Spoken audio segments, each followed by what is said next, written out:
Nuclear সায়েন্সে বিদেশি ডিগ্রিধারীদের চাকরি দিচ্ছে না রূপপুর পারমাণবিক প্রকল্প।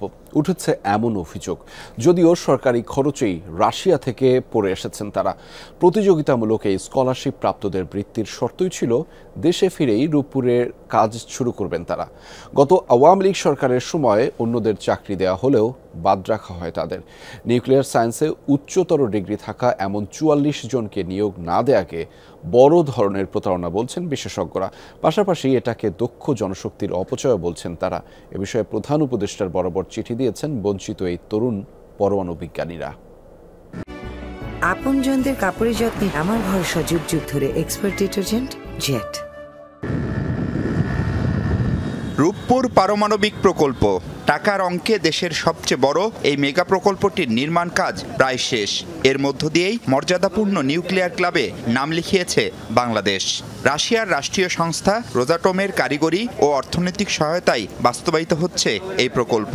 দেশের প্রথম এই পারমাণবিক বিদ্যুৎ কেন্দ্র চালাতে এখনও রাশিয়ানদের ওপরই নির্ভরশীল বাংলাদেশ। তবে দীর্ঘমেয়াদে এর পরিচালনা, রক্ষণাবেক্ষণ, ব্যবস্থাপনা যাতে বাংলাদেশিরা করতে পারে সেজন্য সরকারি খরচে রাশিয়ায় অনার্স ও মাস্টার্স করতে কয়েকটি ব্যাচে পাঠানো হয় ৯০ শিক্ষার্থীকে। তাদের জন্য বাধ্যতামূলক ছিল রাশিয়ান ভাষা শিক্ষা। চুক্তি ছিল পড়াশোনা শেষে ফিরে এসে দেশি বা বিদেশি অন্য কোনো সংস্থায় চাকরি করতে পারবেন না তারা। যদিও সেই কথা রাখেনি সরকার। নিয়োগের সময় প্রশিক্ষিত এমন ৪৪ জনকে বাদ দেয় তারা। তার বদলে স্বজন প্রীতিসহ নানা কারণে অনেককে নিয়োগ দেওয়া হয় বলে অভিযোগ ভুক্তভোগীদের। কথা ছিল আসার পর এখানে সরাসরি জয়েন করানো হবে, আমরা কেন এখনো নিয়োগ বঞ্চিত?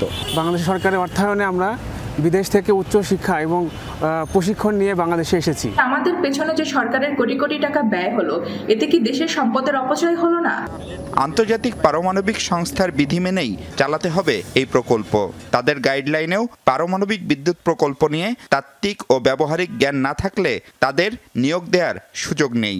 গেল সরকারের মন্ত্রীকে এ বিষয়ে চিঠি লিখেও প্রশিক্ষিতদের নিয়োগ দেওয়ার তাগিদ দেয় রাসায়ন সংস্থা রোজাটম। রাষ্ট্রীয় খরচে যে দক্ষ জনবল তৈরি হলো তাদের কেন কাজে লাগানো হচ্ছে না তা নিয়ে প্রশ্ন তুলেছেন বিশেষজ্ঞরা। আমার কাছে বোধগম্য হচ্ছে না কেন তাদেরকে নিয়োগ দেওয়া হচ্ছে না। স্পেশালিস্টের 3টা ব্যাচ মনে হয় কাউকে নেওয়া হয়নি 2021 সাল থেকে 2024 পর্যন্ত যতটুকু আমি জানি। এবং এই ধরনের স্পেশালিস্টকে বসিয়ে রাখাটা দেশের খুবই অপচয়, রাষ্ট্রীয় অপচয়। অন্য যাদেরকে নেওয়া হচ্ছে তারা হবে অযোগ্য। এবং নিউক্লিয়ার পাওয়ার প্ল্যান্ট আপনি অযোগ্য লোককে দিয়ে তো চালাতে পারবেন না, তাহলে বাইরের লোক নিয়ে আসতে হবে, হয় রাশিয়া থেকে নিয়ে আসতে হবে বা ইন্ডিয়া থেকে নিয়ে আসতে হবে। এবং এই প্ল্যান্টে এখানে পরিচালনার ব্যয়টা আরও বাড়বে।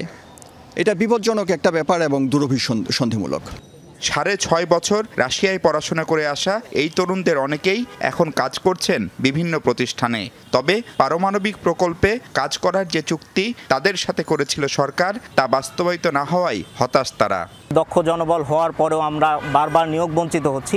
নিউক্লিয়ার পাওয়ার প্ল্যান্টের সুষ্ঠু পরিচালনার ক্ষেত্রে আমাদের নিয়োগ দেওয়া হবে। তারা যদি আলটিমেটলি এই সিদ্ধান্তে না পৌঁছায় তাহলে আমাদের মনে হয় আইনগত ব্যবস্থা ছাড়া আর কোনো কিছু করার আর অবকাশ থাকবে না। এ নিয়ে পরমাণু শক্তি কমিশনের চেয়ারম্যানের সাথে একাধিকবার যোগাযোগ করা হলেও তাকে পাওয়া যায়নি। মাহফুজ মিশু, যমুনা নিউজ, ঢাকা।